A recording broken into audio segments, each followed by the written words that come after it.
Hello everyone, welcome back to Illum Biology.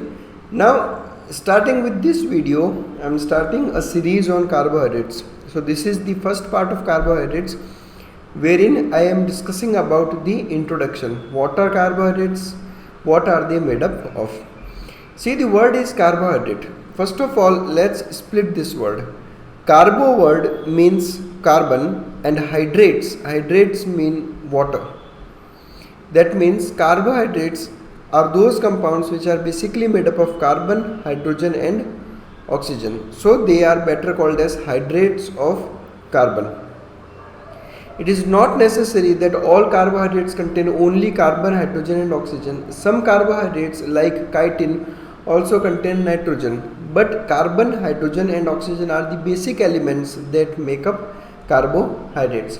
So hydrates of carbon give us a general formula for carbohydrates, that is CxH2OY. This is the general formula. X can be any value and Y can be any value. Even X can be equal to Y also. That all depends on the type of carbohydrate we are discussing about. So this is the general formula CxH2OY. Remember one fact about this, that the ratio of hydrogen and oxygen in carbohydrates is 2:1. This is an important fact which you need to remember, that is the ratio. It is similar as in water. So the ratio of hydrogen and oxygen is same in both water and carbohydrates. Now see, this is a general formula for carbohydrates. That doesn't mean that all compounds that follow this formula are carbohydrates. No, it is not necessary. Let's take an example of acetic acid. Acetic acid, this is acetic acid, CH3COOH, it becomes C2H4O2. This is following this formula, but acetic acid is never a carbohydrate. Similarly, lactic acid, C3H6O3, even lactic acid is following this general formula, but lactic acid is not a carbohydrate. So remember that all those compounds that follow this formula, this general formula, are not carbohydrates. Similarly, all carbohydrates do not follow this general formula. Now there is a monosaccharide called as rhamnose with the formula C6H12O5. It is a carbohydrate, a monosaccharide, but it is not following this formula. Similarly, deoxyribose sugar that you study in DNA has the formula C5H10O4. That also does not fit into this structural formula, but is a carbohydrate. So to summarize, all compounds that follow this formula are not carbohydrates, plus all carbohydrates not necessarily follow this formula. Now carbohydrates is a huge group. It is a very diverse group with multiple compounds that form carbohydrates. They have got several functions in our body, but still it forms only 2 to 3% of the total body mass.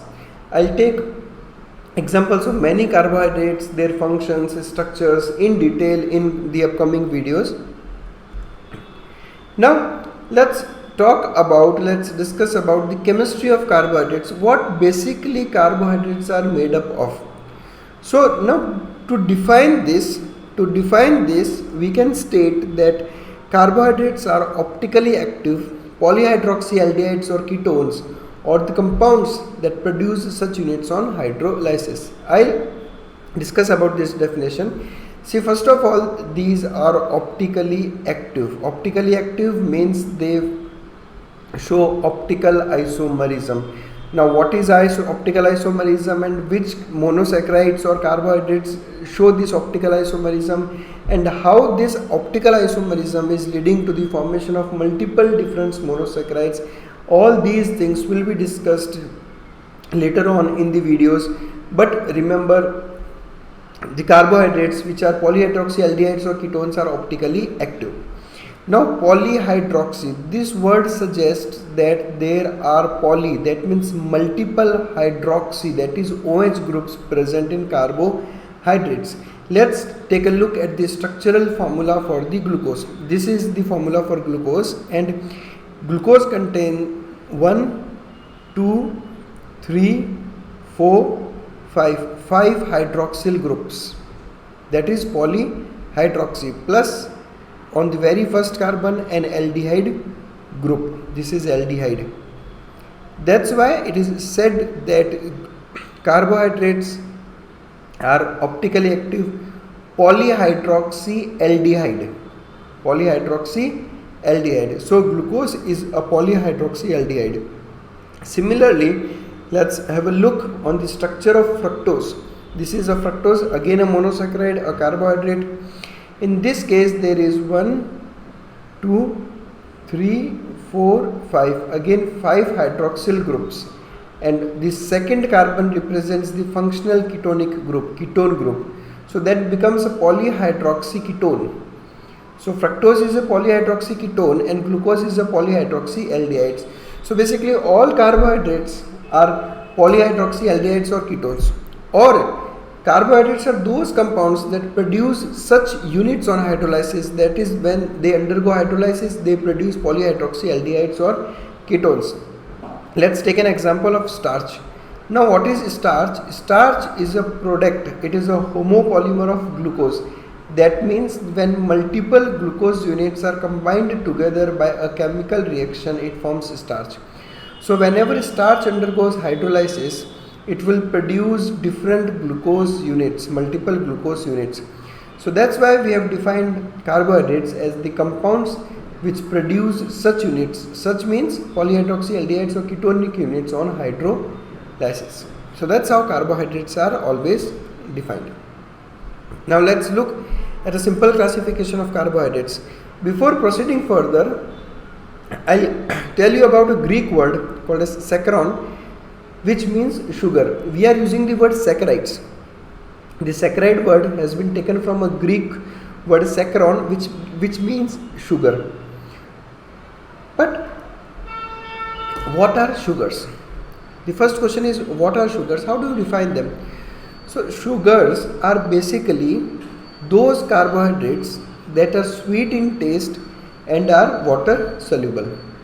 They are sweet carbohydrates and they basically includes monosaccharides and disaccharides. Now what are monosaccharides and disaccharides? I'll discuss in a few couple of minutes, but let's first study the word saccharides, because by this word we are coining different terms that forms the basis for the classification of carbohydrates. So saccharides is basically sugar, and sugar are all those carbohydrates which are sweet in taste and are water soluble. So I will be using the word saccharide.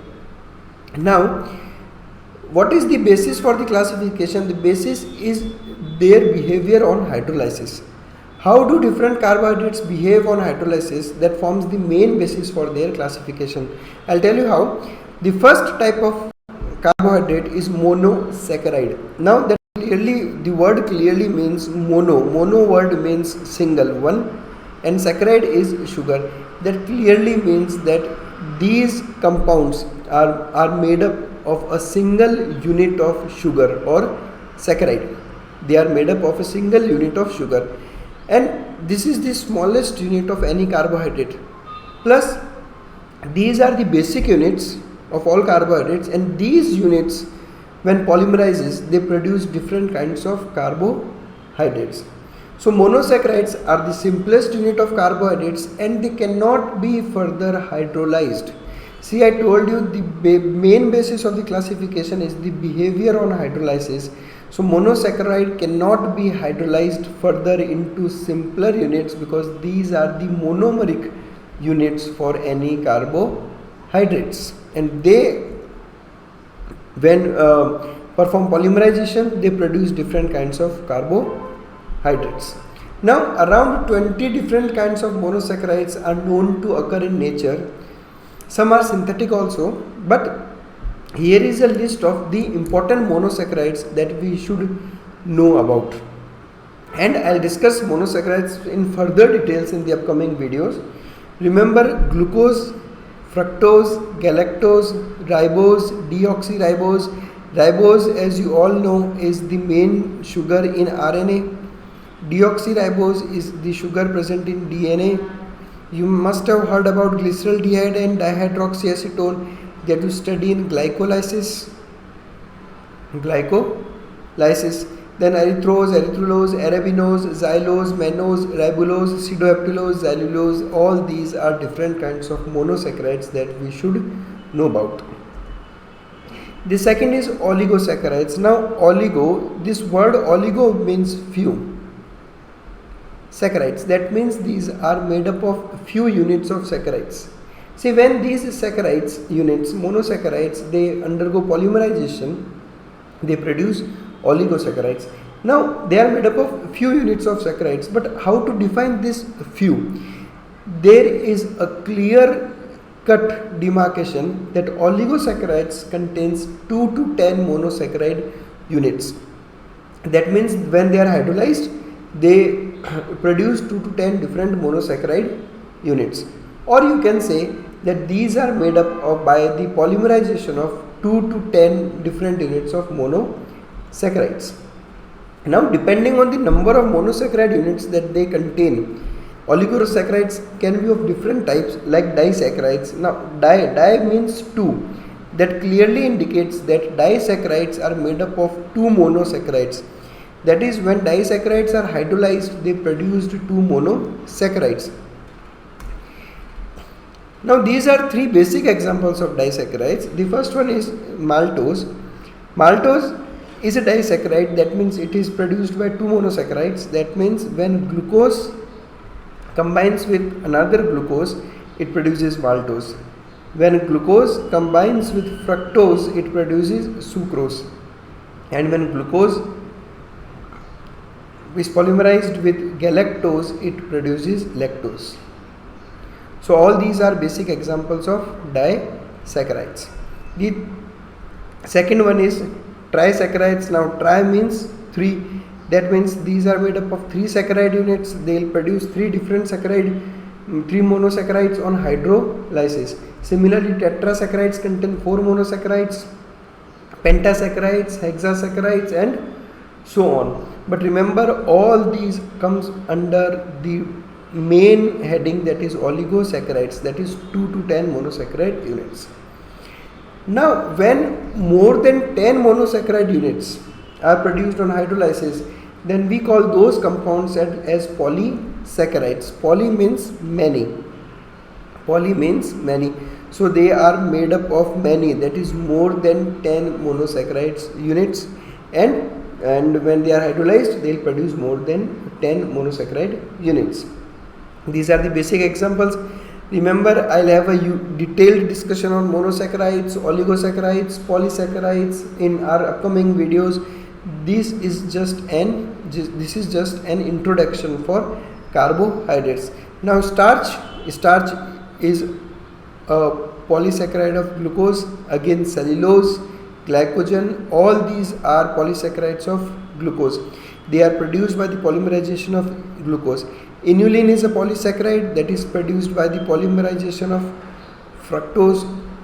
You must have heard about the word gums. All these are polysaccharides. Chitin, the specialty of chitin is that it contains nitrogen also. It is again a polysaccharide that we will discuss in detail in the upcoming videos. Thanks a lot for watching us. Stay connected with us for more such informative videos. Thank you.